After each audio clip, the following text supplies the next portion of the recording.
tall. I think it's interesting to compare the two sets of balls this evening. Lucas Schwal is more maybe a natural goal scorer than Dominic Frank. He can score goals, but he's very much a workhorse up there. He kind of starts the Luke's play really well back into midfield, so he's a slightly different type of central striker than Lucas Schwal. Hello everyone, welcome back to the Benchwarmers Podcast. In this week's episode, I'm delighted to be joined by Brackley Town midfielder Shane Byrne. Shane, how are you? Yeah, I'm good, thanks, mate. All good. How are you? I'm also good, thank you. We're going to quickly just discuss, well, not quickly, in the full episode, but we're going to be discussing Shane's career, his rise from Ireland to England to play in the National League North, of course, with Brackley, the promotions he's done. But I think we'll start off then with where it all began, obviously, back in Dublin, which is where you were born. Obviously, you did come through the Leicester City youth team who played in England, yeah. So, as a youngster midfielder who was coming through in an English youth team, but obviously being born in Ireland, I'm guessing you were raised in Ireland. What sort of difficulties did you have to go through to get into the Leicester youth team? Did you have to move countries? Yeah, so when I lived back in Ireland, so I moved over when I was 15. But you're sort of trialling in England from sort of the age. I think my first trial was at age 11. So every sort of midterm break at school or summer holiday, you were flying to England to go on trial at clubs. So yeah, I moved over. Most lads move over from Ireland at 16 when they signed their YTS, their scholarship. But I moved over a bit earlier just to get used to the training. So I moved over at 15 and trained with the under 18s from them. I lived in digs and stuff.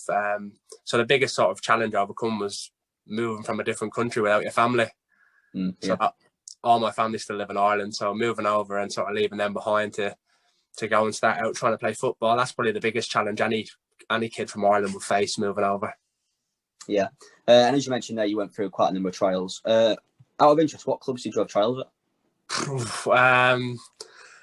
First one was Ipswich, and then I had the likes of at Leicester, Derby, Nottingham Forest, West Brom, Burnley, Rangers, Man United, Liverpool.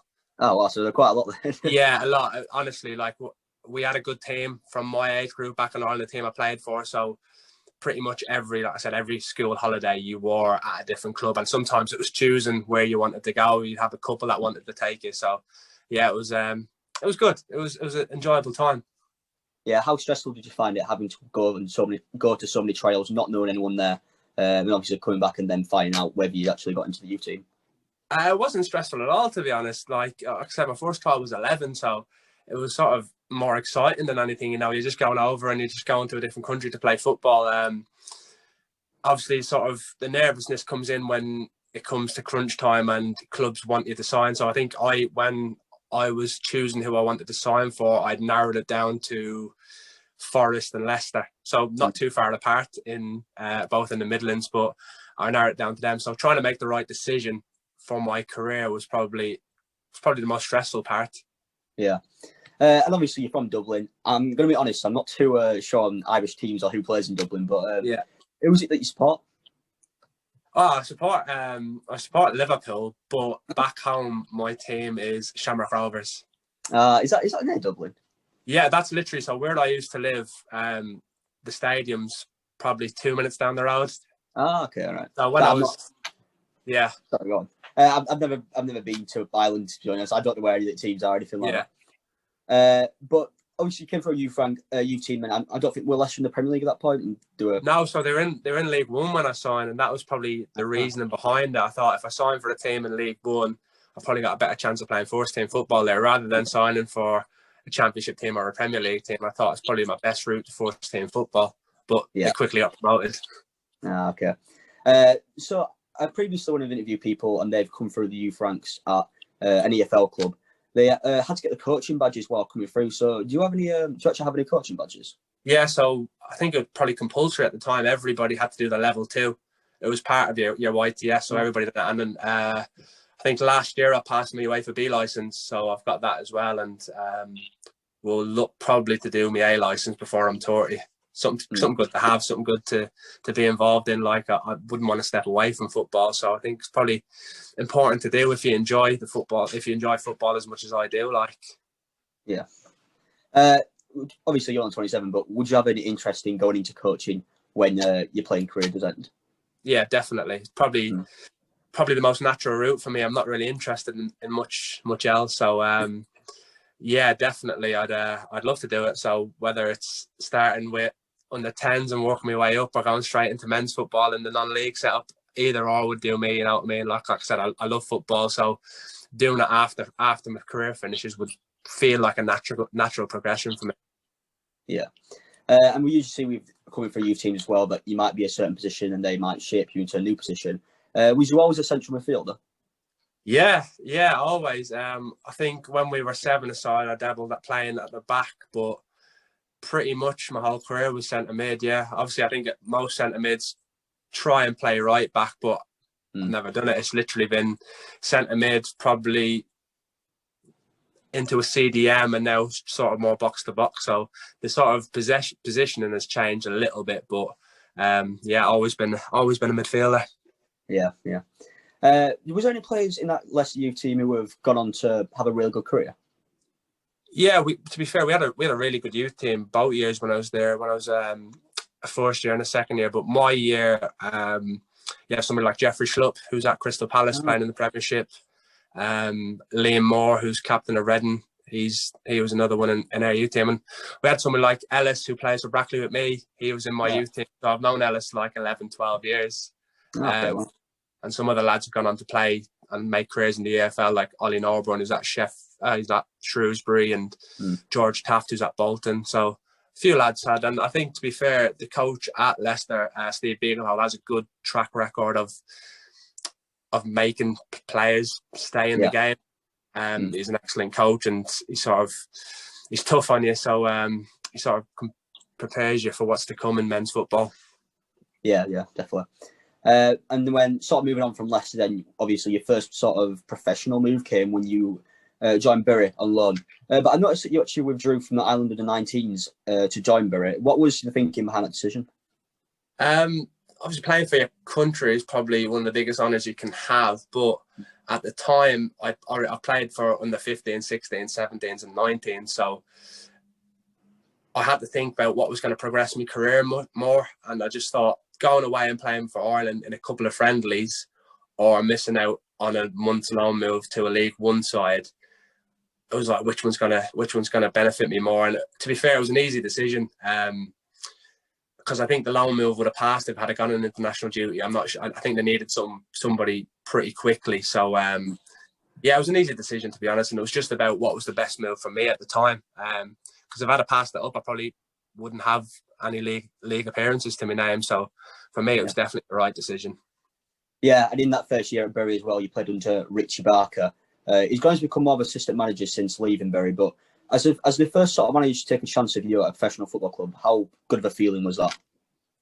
Yeah, it was a great feeling for somebody to put that trust in me at such a young age. I was only 18 at the time, and I signed on loan for them on the Wednesday, trained on the Thursday, and he started me on Saturday against Sheffield United at Bramall Lane.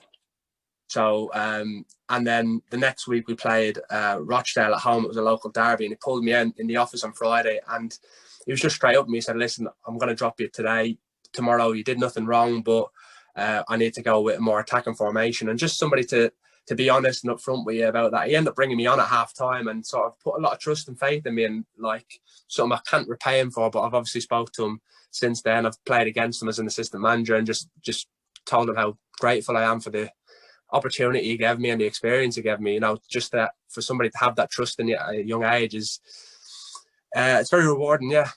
Yeah. Well, obviously fans aren't allowed in right now, but back then when you were playing for Bury in a derby against a team like Rochdale, obviously there can be hostile crowds. How did you deal with the pressure of playing in a derby, even if you weren't necessarily affiliated with Bury as a club close to your heart? But what was it like playing in a derby where there's obviously fans loud, players getting a bit raucous perhaps? What was that like? Well, yeah, obviously we're all fans. I'm a fan of football, so you know how important, I know how important the Liverpool-Everton game is. So you sort of put yourself in that mindset, Celtic Rangers, and you think, well, it's got to mean just as much to me as it has to the fans. So it's just about giving everything. You know, it gives you a little more spring in your step, a little bit more energy, because you can tell how much the fans want it. Every tackle you go in for, you get a big cheer for it. It uplifts you a lot, and they're very good games to play. And we ended up losing on the day. We lost 4-2. So it wasn't a great derby day for us. But yeah, it's sort of the passion from the fans comes out a bit more, and they are great games to play in. Yeah, and then you moved to Bury, I believe, became permanent, was it? Yeah, I had my loan move for about 6 months. Took a little injury, so went back to Leicester. And then the season finished, and I still had another year at Leicester, but Bury wanted me permanently, and I thought, well, it's time to. I didn't think I was going to get anywhere near the first team at Leicester, so I thought, well, I'm 19, can I go and establish a career in the league? So it was a tough decision because I've been at Leicester for 4.5 years. I still live in Leicester now, so like Leicester has a big place in my heart. But I just thought, what's going to benefit me most? And unfortunately, it didn't work out in the way I wanted to, but I still think it was probably the right decision to make. No, yeah, you weren't really too involved in the squad in that year, but what was it like working under a different manager in the form of Kevin Blackwell? The less said about that year, the better. Basically, I contracted glandular fever, so I was pretty ill for most of my time under Kevin Blackwell, and the assistant manager at the time, Peter Shortlift, he was the assistant manager when Richie Barker was there, and I built the reputation of a midfielder who gets around the park, puts his foot in, gets on the ball, and coming back from glandular fever, couldn't do any of that. Couldn't run to save my life. So yeah, I had a lot of run-ins with Kevin Blackwell, unfortunately. So it was a manager I didn't see eye to eye with, and it's just one of them. It happens, and unfortunately, I've not been at a club that I've had a managerial change since, so I've not gone through it again. But something that didn't work out for me, and I didn't enjoy it. It was a manager that I didn't get on with, but that's what happens in football. Yeah. I've noticed sort of in terms of like just looking at your stats and things like that. Upon leaving Bury, you took like a gap year sort of between 2013 to 14 until obviously the Bury opportunity came around. Obviously I should have asked this before, but are you allowed to tell us what happened during that year? That was just the glandular fever, still trying to get over that. So I lost about 10, 11, 12 kg. So I was skinny, I had no muscle, I had no fitness. So it was just about building that back up. So I went on a few trials, but nothing serious. And I just sort of worked on myself. And then obviously my dad said, why don't you come back here to Ireland and have a go at that and see what that's like? And I said, well, yeah, I might as well. I played a couple of games for Barwell as well when I was in that period. I think I played 10 or 12 games, but because my muscles were so fatigued and so underused, I picked up a lot of injuries in that time. So I think I only ended up playing 10 games for them. So yeah, that was it. Nothing major, just trying to get myself back fit, really. Yeah. I've realised this now, I probably should have asked this before I asked that question then, but obviously now Bury have gone under as a club. Do you ever look back at that and obviously feel sad with how everything turned out? Yeah, I'm absolutely gutted for them. I had probably some of my best times as a footballer there. I still speak to some of the fans and some of the people at the club. It was a great club. Really, really enjoyed my time there. So I'm gutted for them, but I'm glad that they're restarting as their own club, the Phoenix Club. You know, it's nice to see, and I'd love to see them back to where they belong in the league. But yeah, I've got a lot of time for Bury. I lived there for 2 or 3 years. Enjoyed the city, enjoyed the place. So once they're back where they belong, I think everybody will be happy. Yeah, I'm sort of skipping back to what happened in that gap year then. In terms of getting over, I forgot what it was called. Glandular fever. It doesn't stick in my head. How did you find the motivation to get over that and get back to playing football? It was tough because basically what it does is it saps all your energy. It was a blood defect. So I was in bed for like 7-8 hours during the day and sleeping 8 hours at night. But I came in every day still. I had about 8 months off and then I was back in at Bury. So being there and training every day probably helped me because I had to get up and I had to go there. And then I built up some fitness. So just fell in love with the game, really. I found that just getting up and working hard on my own, it was something that I had to do. I was injured quite a lot at Leicester as well. So when you're in the physio room and you're away from everybody, it's down to you and how hard you work to how quickly you get back to playing. So I had that sort of mentality in me, and I'd had enough of resting and being ill and just wanted to get back. So getting up every day and trying to work as hard as I can came easy, to be honest, because I was missing something I loved doing. Yeah. Was anyone then sort of, when you were going through this stage in your life, who managed to help you get back to your best self then? Yeah, my wife at the time, my wife now, she was my girlfriend at the time, so obviously she was a big help. Just getting me out of bed in the morning and giving me that support. Same with her family.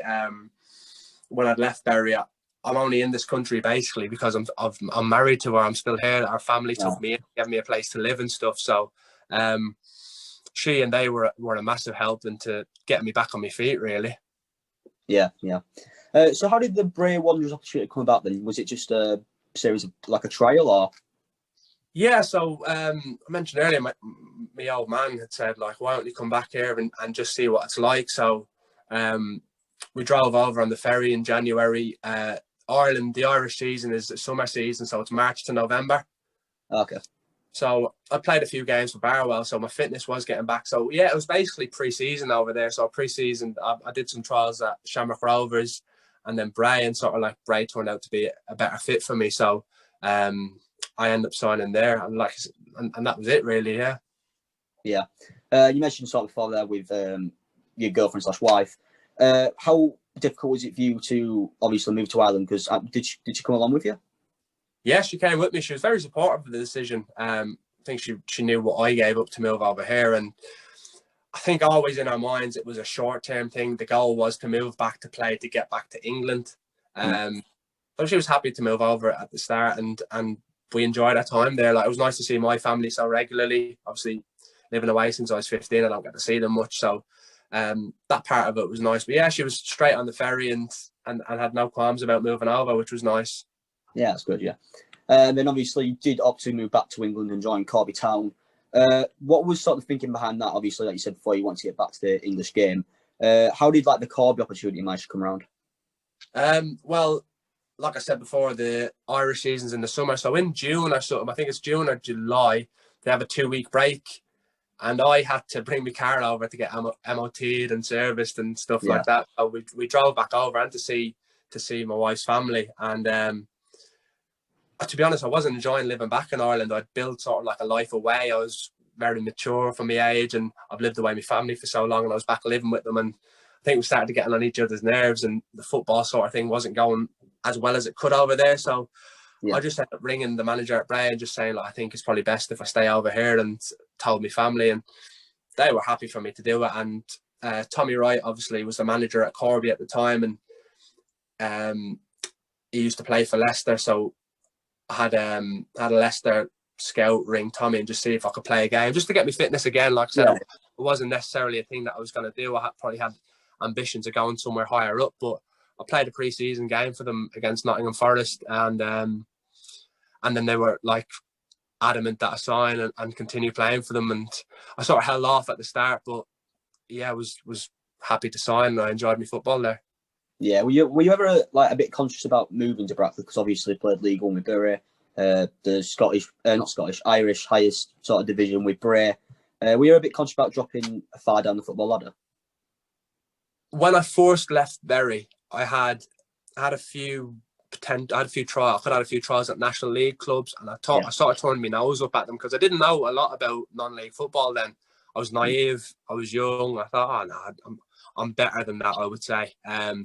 So I didn't know a lot. So now, once I did my research about it and looked into it, and obviously I've been playing this level now for about 7-8 years, you realise sort of how good the level is and how many players come through it. And once I started playing, I thought, well, hold on, this isn't as bad as I initially thought it was. So I was a bit naive at the time, and I did turn my nose. And I think, to be honest, a lot of young lads coming through the professional game probably do turn their nose up a bit at non-league.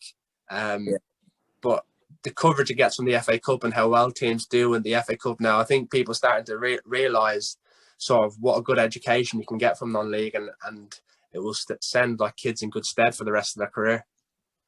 Yeah, and when you moved to Corby, you need to get international clearance. Was there ever any doubts over that, or were you ever left feeling frustrated?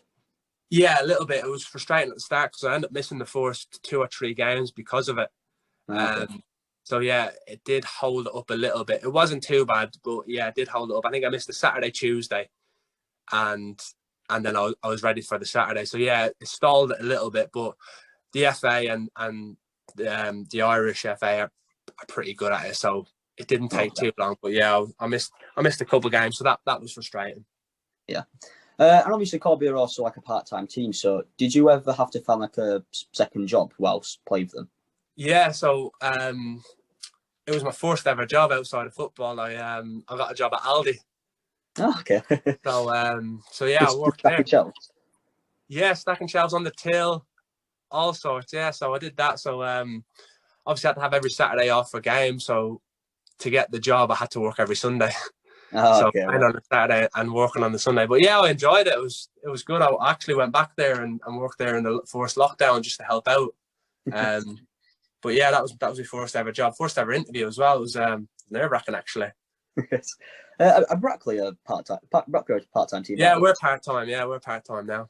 Do you work? No, you just said you don't work for Aldi, but where do you? I'm a builder now, so I work in the building trade. So love bricks around, chuck stuff around. Yeah, it's a tough job, but it's one I enjoy. So it fits in well with football. If I need to have a half day for like an away game on a Tuesday, yeah, I can just take it off because I'm self-employed. So it works well around football. Yeah, I'm gonna say yeah. Whilst at Corby, then obviously you played alongside Wilson Carvalho, who later went on to join Accrington Stanley, Macclesfield, have a pretty decent career out of himself. Mm-hmm. Could you ever tell when playing him? Because I imagine when you played him, you were quite young. He had the potential to go on to play in the EFL.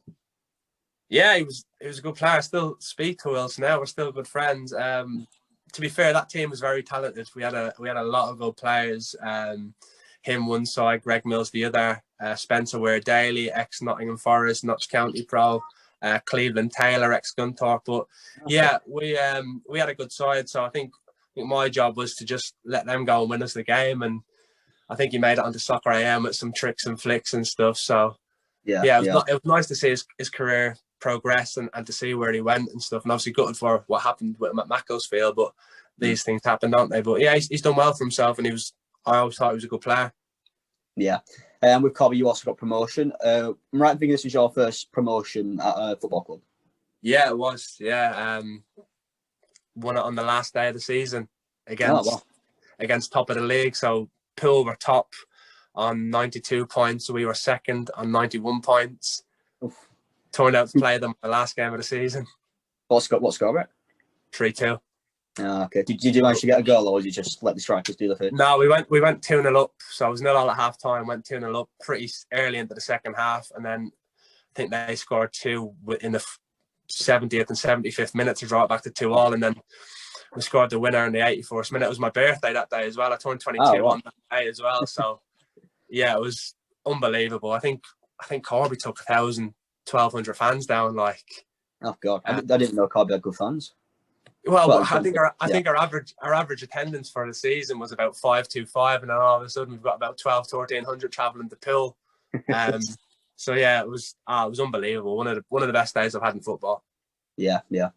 And sort of been at Poole as well. Not Poole. Corby getting promoted. As a sort of first promotion, like you said, then you're only turning 22 years old. Were your ambitions from there to only go up the football ladder, or we perhaps? Well, obviously moved on to Nuneaton, but considering just staying at Corby for the time being.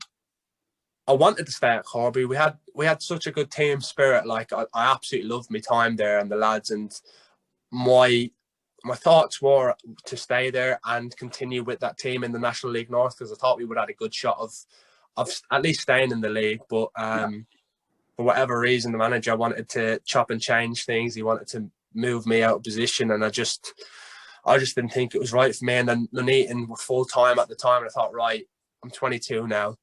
If I go full-time and give it a year, see if I can get back to sort of like Football League and progress that way. So that was my thinking behind going to Nuneaton and going back to full-time, really.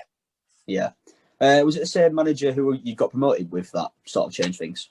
Yeah, it was strange because, like I said, we had such a good team, and the team spirit, like I said, was unbelievable. Like, you looked forward to away journeys just to spend more time with the lads. So when he wanted to change things and bring in players who we didn't actually need to bring in, just sort of to get frustrated a bit with it, and I had to look elsewhere. And I think at the time, Brackley wanted to sign me and Nuneaton, but I chose Nuneaton instead.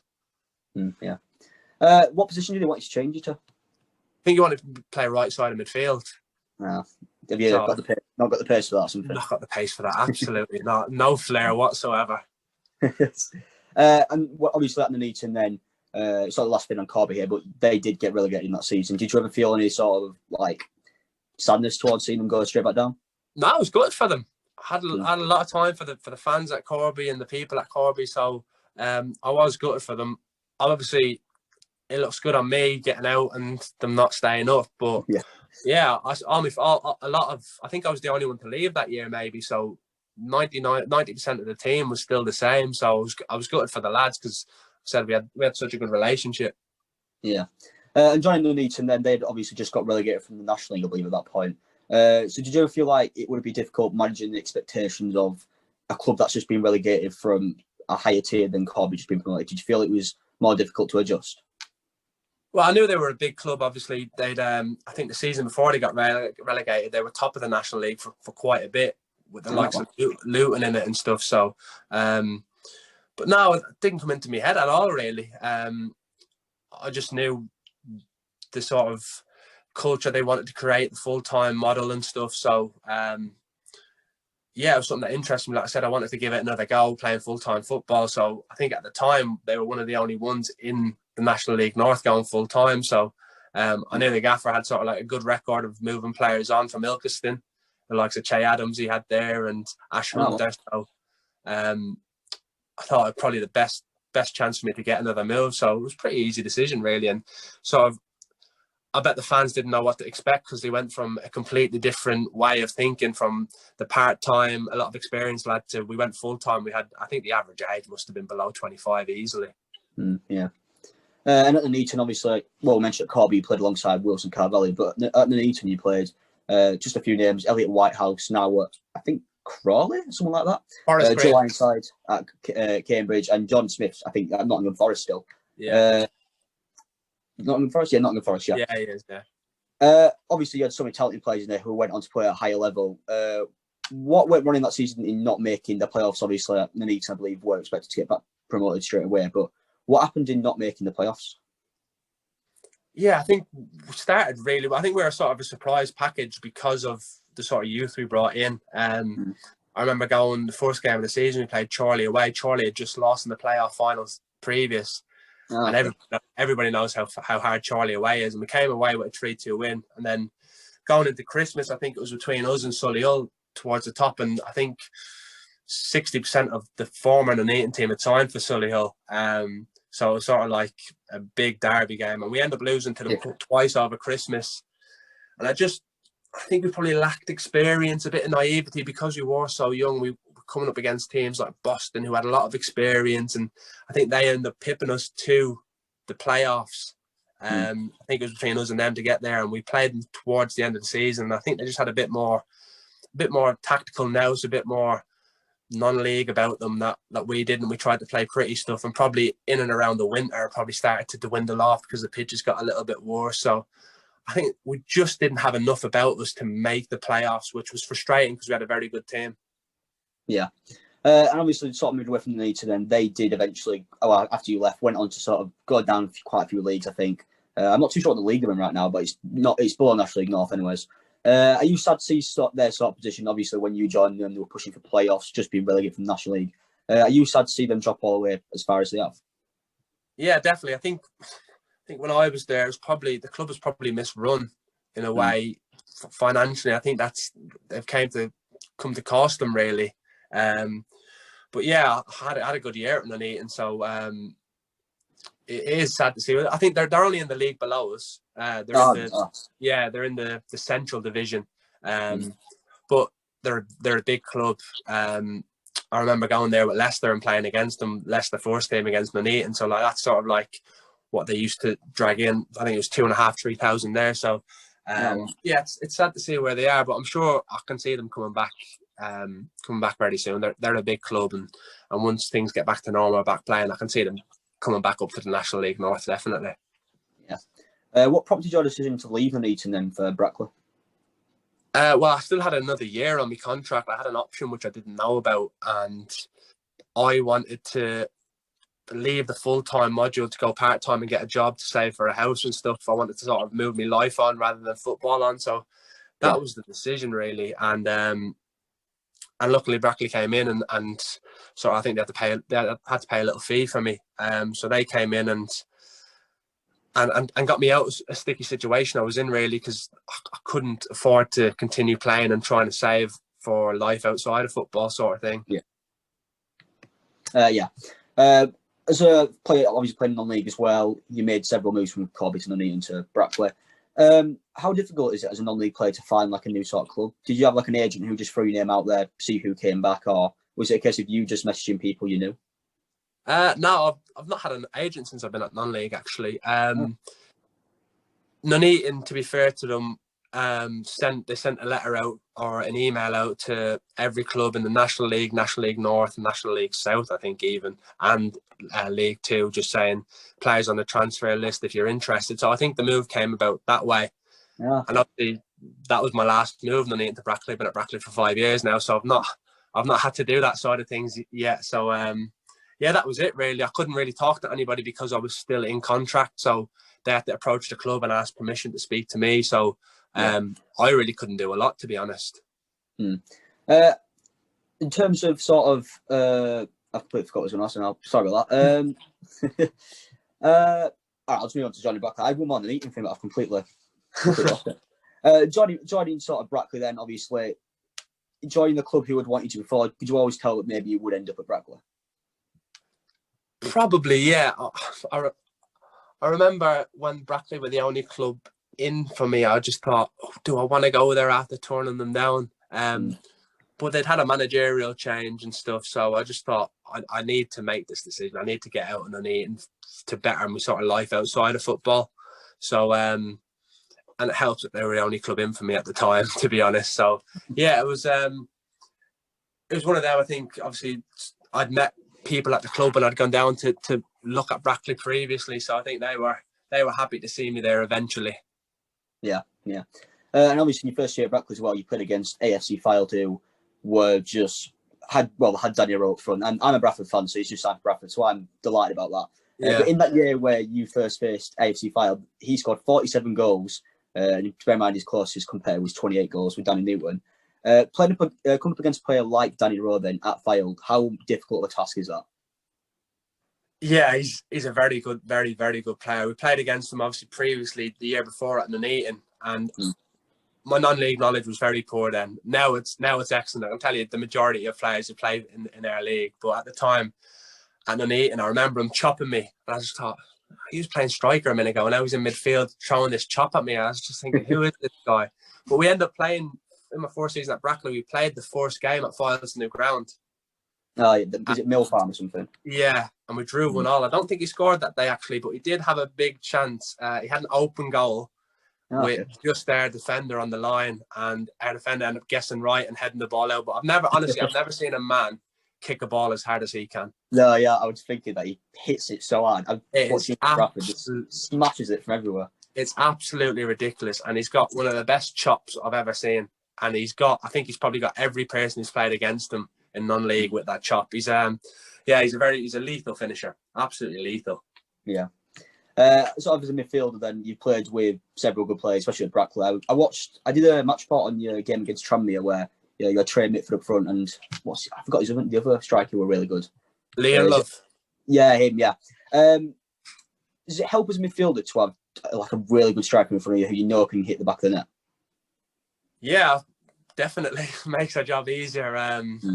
We're in the team to sort of let them go and win the games for us. So if you know they only need one chance, it helps. But to be fair, we're the team who over the last 5 years since I've been there, we create a lot of chances per game. We probably don't score as many goals as we should with the chance we create. But Lee and obviously Trey this year, I think Trey did very well for Kettering last year and attracted our attentions, and Lee's been with us for 5 years now, and he's gone on and improved his game no end, and obviously got 20 plus goals last season, which I was delighted for him to get. They're both still young as well, and they're both learning the game, and if we can help them learn some more and provide more assists for them to score goals, then the better.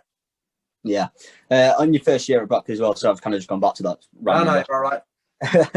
You finished 7th place, so I think it was actually 2 places outside the playoff position. I'm not too sure about that because obviously Darlington ended up not qualifying for the playoffs, even though they finished 5th and Chorley were behind them. I'm not too sure what happened there, if I'm being completely honest. But how frustrating was it just to miss out on the playoffs again? Obviously, did it the year before in Nuneaton. We are just becoming increasingly frustrated. Yeah, Darlington got kicked out of the playoffs because the ground wasn't up to standard to get promoted. That makes sense. Yeah, and it was only the 4 teams that year. But yeah, like I think we only missed out on a goal. I think goal difference was what we missed out on. So yeah, same thing happened to me 2 years in a row. Was so frustrating. I just thought, am I going to be that man who just is on the edge there and never makes the playoffs and has nothing to play for toward the end of the season. But it might have been a blessing in a way, because I think the next season we came back a lot more hungry to go and try and succeed and sort of better our position in the league. Yeah, I was just about to go into that, in fact, because next season, obviously, you finished in 3rd. It was a whole new playoff rule in terms of how many more teams got into it. Going into that season, obviously, you just missed out on the playoffs the year before with I think it was similar core player of Brackley players. What was sort of like, in that changing room before a game, obviously, at the start of the season, were you just so ambitious to maybe go do that one step further to the playoffs? Yeah, definitely. I think in the summer we recruited really well. Like I said, the majority of the team stayed the same, but what we did was we recruited a sort of like better strength and depth. So we brought in players like Andy Brown, who had been fantastic at Nuneaton, Jack Bourne is at Telford now, another midfielder. We were always light in those areas, so it was more competition for place. So I think that stepped up everybody's game. And I think, yeah, once we sort of started the season, I think we had a thought where, all right, let's see where this takes us, because we've got a very good squad. We've got good experience throughout the squad. So I think we sort of felt like, yeah, if we're gonna get promoted, that was probably our year. Yeah, and obviously in that year as well, it was eventually Soft that obviously won the league. But coming up against a team like Soft City, obviously well known for all the money income they've got from the class of '92 and all that. Coming up against a team like that, obviously, I think they've just not been promoted that season, the season before that, something like that. Were you ever like coming up against them and thinking, oh, they've got all this money behind them, so I need to sort of play better, if that makes sense? Like, you had extra motivation for that.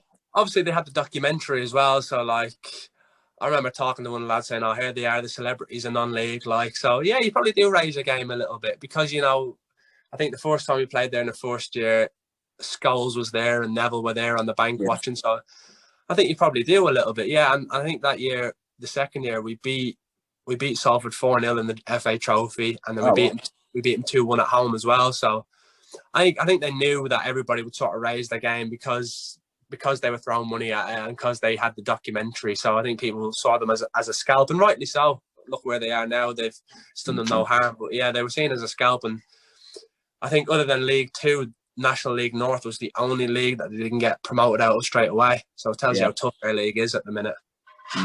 Obviously, in the same league as Soft got promoted, you finished third. North Ferriby actually got relegated the year before to the National League North, and then finished I think it was 28 points adrift of safety. Did Brackley do the double over North Ferriby in that year?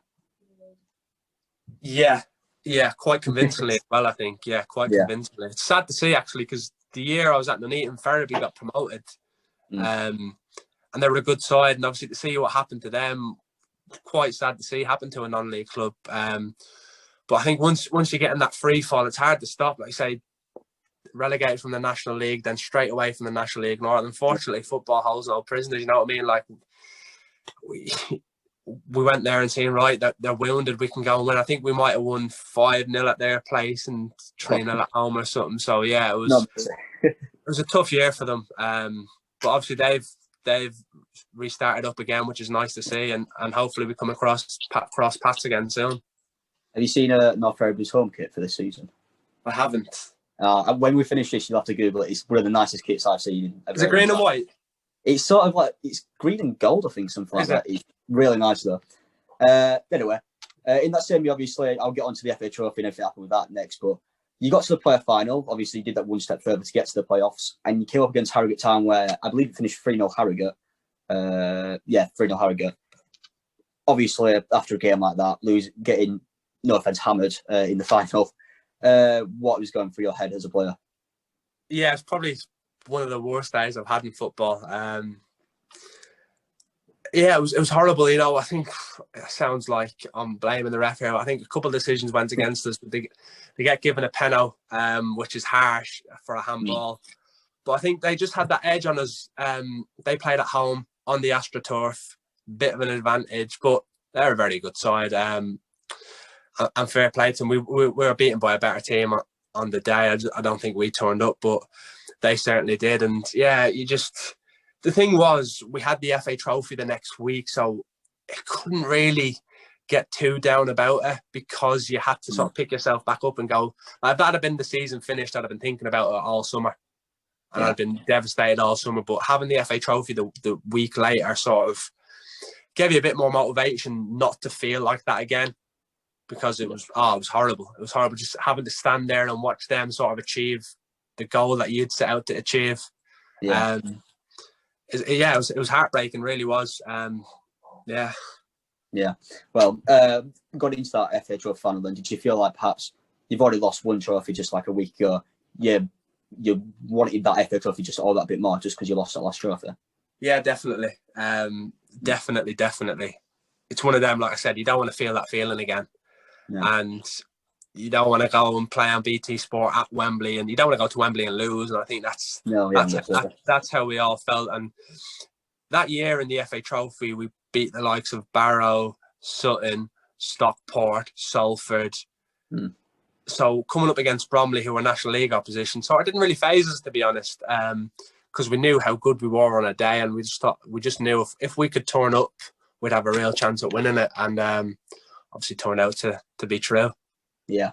Obviously, non-league players as well don't really get many opportunities to play at Wembley. So, as a player like yourself, how big of a moment was that for you? Yeah, first time I've ever been. First time I've been.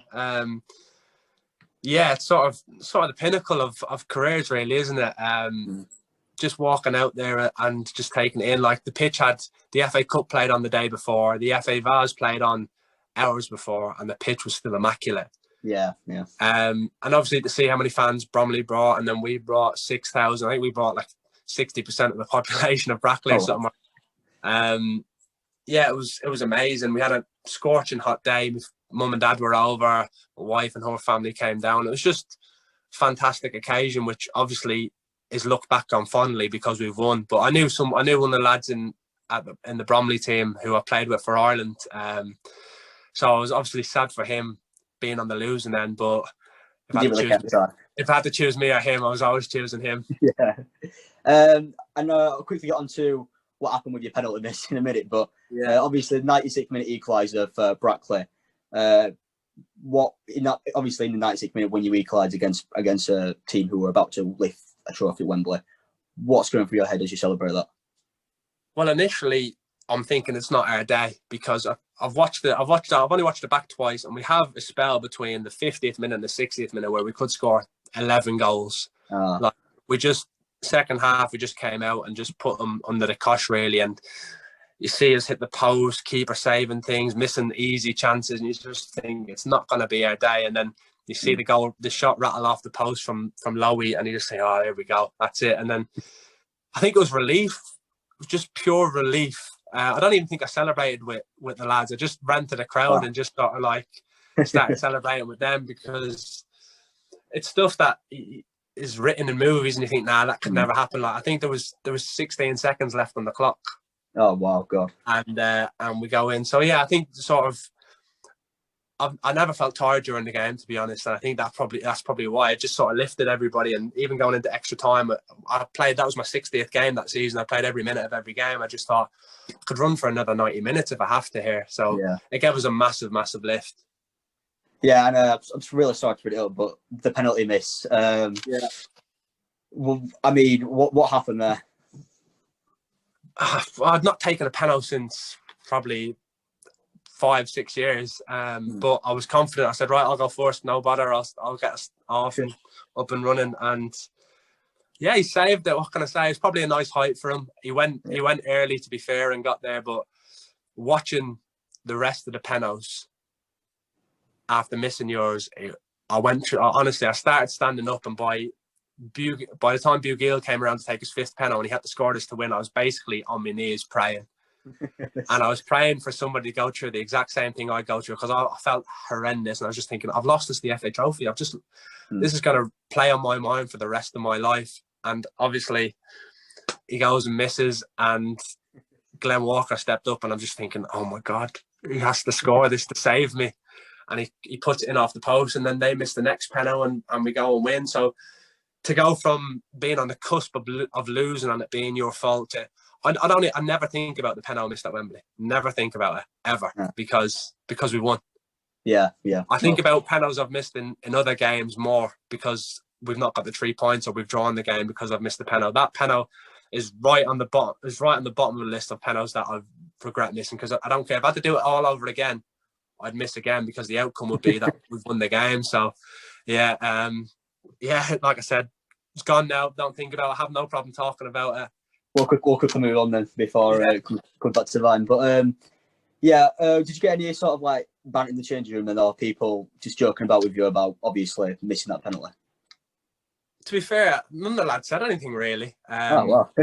Yeah, I think we're just all in a euphoric moment, and just couldn't believe what had happened, and sort of like the scenario and how it played out. I think I had more messages on compliments of how I played in the game rather than the penalty miss. So I think fans were just too happy and too proud of what had happened to even bring it up. And like I said, I can laugh it off now because we've won the game. I could laugh it off straight away but yeah, I gave Glenn Walker and Andy Brown a big kiss after, just for getting me out of that hole. Yeah, well, I'd upload for. Yeah. The next sort of year, then Brackley again finished in third position, just not too far. This time they were close to actually the title and all that. Did unfortunately lose in the semi-finals to Spennymoor on penalties. I mean, just again losing on not again losing on penalties, but another penalty shootout.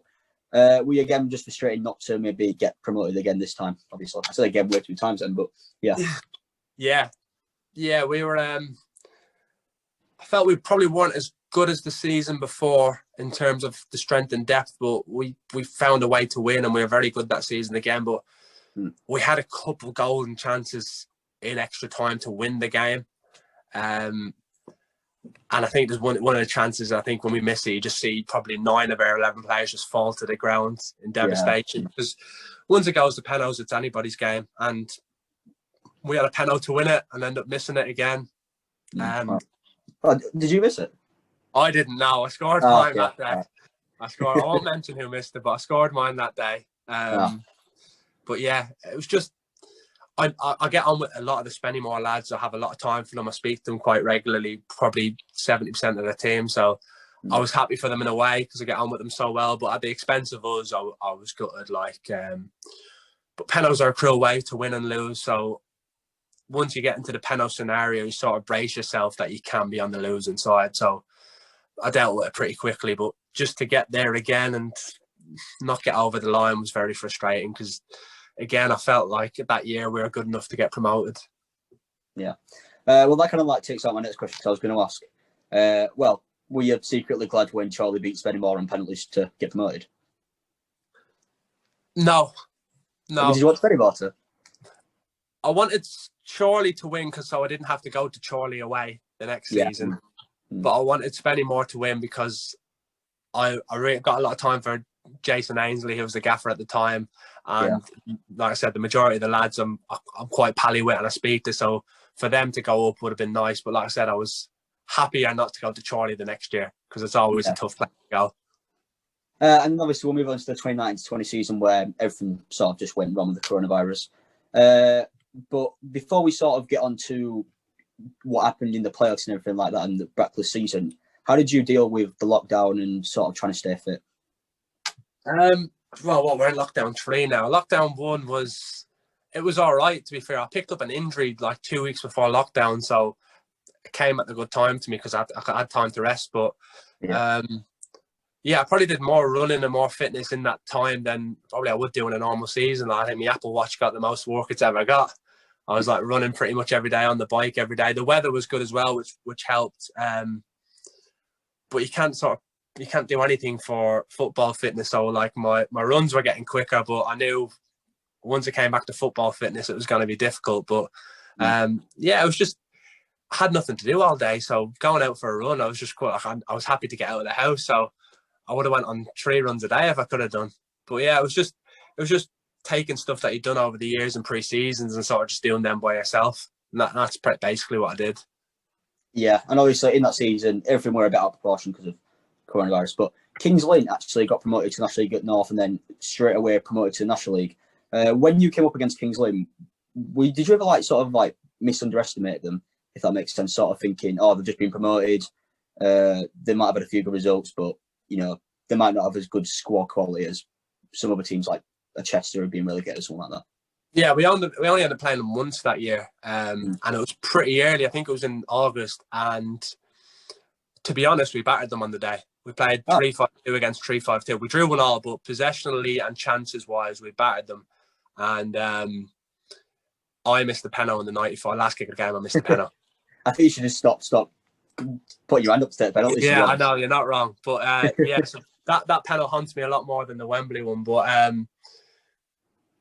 did we underestimate them? No, because on the day we were very good and sort of tried to give them a proper welcome to the National League North. But had the season not curtailed so early, would they have got promoted because they were falling away a little bit? You don't know. Same with York. So who knows? But no, to do what they did, to get promoted back to back, fair play to them. Like it was a fantastic achievement. Yeah. And also in that year, sort of Brough Park Avenue, who had been getting to the playoffs, I think for I think the 2 years before that, finished bottom of the league, completely wayward of any sort of survival. They were 14 points adrift. What's it like playing a team who maybe you are used to being a good side, pushing for the promotion, but now they've kind of just lost it? Yeah, it was weird because in the year we made it to the playoff final, we played Bradford in the semi-final. Okay. And we won 1-0, scored an extra time. But I always found it tough going to beat Bradford and playing against them. They're always a tough side under Mark Bauer. But last year, I think they just, I don't know what happened. We beat them 8-0. Oh yeah, I talked to someone last week about that result. Cause I never knew it was actually 8-0. I know they lost the first 2 games of seasons 5-0, but I never knew Brackley beat them 8-0. Yeah, we beat them 8-0. It was just. It was weird because, like you said, you're used to them being competitive and you're used to them running us close. And to be fair, the second game we played them, we only beat them 2-1, and they were a lot more competitive. But it was a strange thing to go and beat a team who you're used to being very competitive against 8-0. And Lee Fowler I think he was interim manager at the time, and I was speaking to him after. He's a great man and a good manager, and just saying like, what can you do? Like, just these things happen. They had a man sent off, to be fair, pretty early, so that didn't help the case. But yeah, they still had good players, so it was strange to see why they were doing so bad. And I think going into their game, I think they'd lost the previous couple of games 4 and 5-0. So we were keen not to underestimate them and not to sort of like give them any chance of getting their season back on track. So we did our job as best we could that day, and obviously come out 8-0 winners. Yeah. And also in that season, Brackley, I honestly have no idea how to pronounce your name. Lee Enlove. Enlove? Enlove, yeah, basically. It's spelled Endeluvu, but it's Enlove. Lee Enlove then. He got 20 goals, which he was the league's second top scorer. Obviously, you said he's been at the club 5 years. Did he join the season you joined? I think he was there probably half a season before me. But obviously, you've seen him grow into such a fantastic player. What's it like playing alongside someone who can finish in the league as the league's top scorer for so long? Well, he's a great lad. That helps. I got a lot of time from him. He's a very, very nice man, and it's sort of his energy and the way he goes about things is quite infectious. He's very upbeat. He's a personal trainer. He likes to be around everybody. So it's taken his time over the 5 years to get where he was. He'll tell you himself in year 1, 2, 3, he would have missed a lot of chances that he put away now. So he's worked at his game, to be fair to him, and back to goal, there's nobody better in the league than him. And in front of goal, he's getting a lot better, as you can see, finishing second top goal scorer. Next to Glenn Taylor, that's no mean feat, you know what I mean? A striker of Glenn's quality, to finish second to him is a very good achievement. And I'm hoping he can continue and hopefully get a shot at league football, because I think he deserves it. Yeah. And then we're going to talk quickly about what happened against Gateshead. Your goal from the halfway line, was it on purpose? It was, yes. Okay. I didn't know if it was like just a hoof and hope and then he managed to go on the keeper. No, yeah, definitely on purpose. Dave obviously scored. I know how close it is to half time. I've said to the ref how long we got left. He said like 30 seconds or something like that. And you know what keepers do after like the team scored? They're sort of like jeering the team on, saying, let's go again. Just before kickoff, just before Lee passed it back to me, I had to look up when he was good 10 yards off his line. So I thought, there's only 30 seconds left. Let's just try it. Yeah, we're not going to score else. We're not going to score before half time unless this goes in. So was I surprised to see it drop in? Yeah, of course. I probably couldn't believe it. But nice that it was on telly. Well, it was streamed. Nice that it didn't happen in front of nobody. Well, it went viral. I'd be honest, I hadn't really heard much of you before, and it came up on my Twitter, and I was like, what a goal, to be fair. Yeah. What happened at half time? And obviously, because you went in, you just got that goal, being so close to half time, where everyone just confused. To be fair, Gavin said, I'll have to mention it. He said, just what a goal. What an absolute goal. And then, like, I don't think we were happy with our overall performance in the playoffs. You know, I think we were probably a bit rusty. Like I said, that match fitness was probably lacking, and Gateshead probably were better possessionally on the day than us. But yeah, I think we were all stunned. And honestly, my Twitter was just absolutely crazy. It was crazy for like a week and a half. But yeah, Gaffer was just like, right, great goal. Now let's forget about it and let's try and win the game. Yeah. And of course, he did go to penalties. Did you end up taking a penalty? I did. I did indeed. I scored. But yeah, again, just not quite getting past the playoff stage. Obviously, losing again.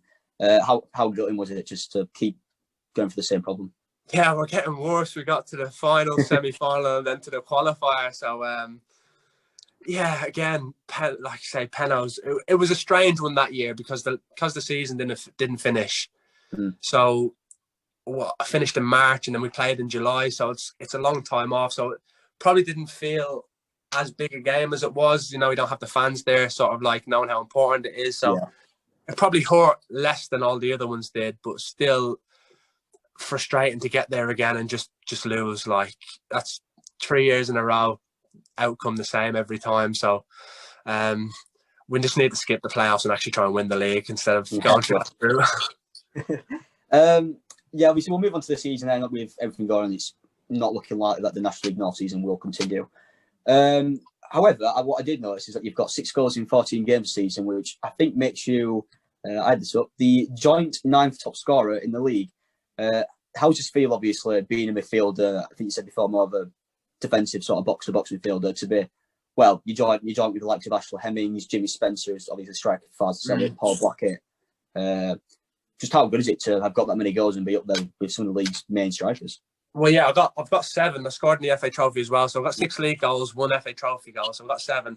I scored 7 in total last season, the whole season. So to be 7, I think I've played 20 games this season, including FA Cup. So 7 and 20. Yeah, I'm really happy. We had a little change. I've sort of moved into a more attacking role, and it's been paying off. I'm our top goal scorer at Brackley, which I give the strikers a stick about every time I see them. Yeah, I think we can ask that. But yeah, like I said, to be amongst players who are strikers and whose job it is to score, and yeah, I was gutted it stopped when it did because I was on a bit of a roll. I was pretty much scoring every week. So yes, it's nice. It's something that I wanted to add to my game, and obviously at the start of the season, 10 goals for a midfielder has been my aim. So if it starts back up, I would be very confident getting there. But yeah, it's nice. Scoring isn't something Scoring isn't something I always intend to do. But yeah, I've enjoyed it this year. Yeah.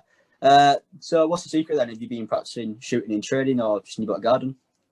I was just gone in for me, unfortunately. A couple of, I think 3 have been penalties, to be fair. Ah, well, at least you're improving in that aspect. So that helps, but they've got to stick in. But yeah, I found myself getting further up the pitch, playing in the new role, and I've been beneficiary of that really in the clubhouse. So yeah, the other ones have been a counter attack against Guiseley, literally against Gloucester. I tapped it in on the line, so I'm getting a lot further up the pitch. So the more I'm in the box, the more chance I've got of scoring. So I'll put it down to that, really. Yeah, I actually had that guy in the game, so I actually remember that goal. Yeah. Obviously, then sort of moving on to just casual Brackley sort of things. You've been with Kevin Wilkin now, I believe. Was he actually responsible for signing you? Yeah. So he's the one that took me from Nuneaton to Brackley. Yeah. So obviously you've worked with him now for 6 odd years, something like that. Yeah. 5 years, 6 years, something. What's it like working with a manager who you're now so familiar with, and I'm sure you've got a good relationship with? Yeah, it's good to have that with a gaffer. It's just a trust element. Like I said with Richie Barker, having somebody who trusts in you that much. So like, he knows he hasn't got to say a lot to me going out to a game because we've been together so long. He knows what he can expect from me, and I sort of know what he wants.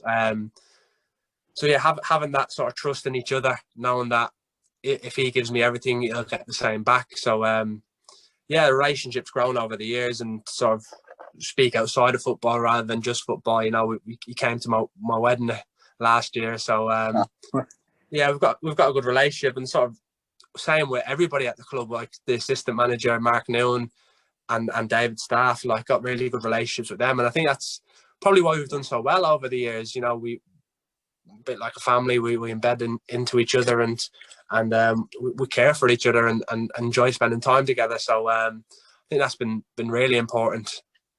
Yeah. And obviously Brackley now 5th in the league, so hopefully you can push on and get promoted. But last sort of thing then from me, but what are your thoughts on the current National League season? Or I don't know if you're like saying about it, but what do you think should potentially happen?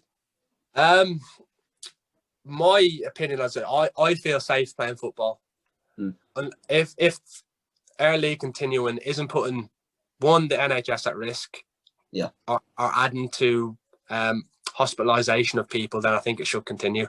But on the other hand, I don't feel clubs should take on debt to continue a season. I just don't think they need to take on that financial burden just to finish a season. So safety wise, I feel comfortable continuing. I'd like the season to continue, but financially, if the clubs can do it, and that's every club, if one club can't do it, it's unfair to do. So financially, at the minute, it's probably not the best thing to do, unfortunately. Whether in a week's time we hear more and the club are going to give grants and stuff, but like I said, we touched on it earlier with the likes of Bury, what happened to them, the likes of North Ferriby. Can't expect clubs to take on loans if they have no means of and can financially repay them. There's no point going into debt to finish one season. So I think that's the only way it can continue is if it's given as grants. I don't expect any club to take on debt to finish the season. It's unreasonable to ask. So who knows what's going to happen? I'd like it to continue, but can I see it continuing? I can't see fans being back this season. So unless there's a grant of some sort, I can't see how it's financially possible to continue. Yeah. Well, I think we'll leave it on that then. I'd like to thank my guest this week, Shane. I've completely lost. See, I was wondering actually before as well. Is it Shane Byrne? Yeah, that's the one. Okay, so I didn't know if it was Shane like because I don't obviously know Irish names too well. Because I didn't know if it were like Bryn or something like that. Yeah, people say Brian, Bryn. Yeah, but I have to say, well, the way I say it is Bourne because I'm Irish, but I have to put on my English accent and say Byrne. Yeah. Well. Yeah. So that's it. I'd like to thank my guest Shane Byrne this week. Cheers, mate. I really enjoyed it. Thanks for having me. Yeah, cheers, me too. And I'll see you all next week.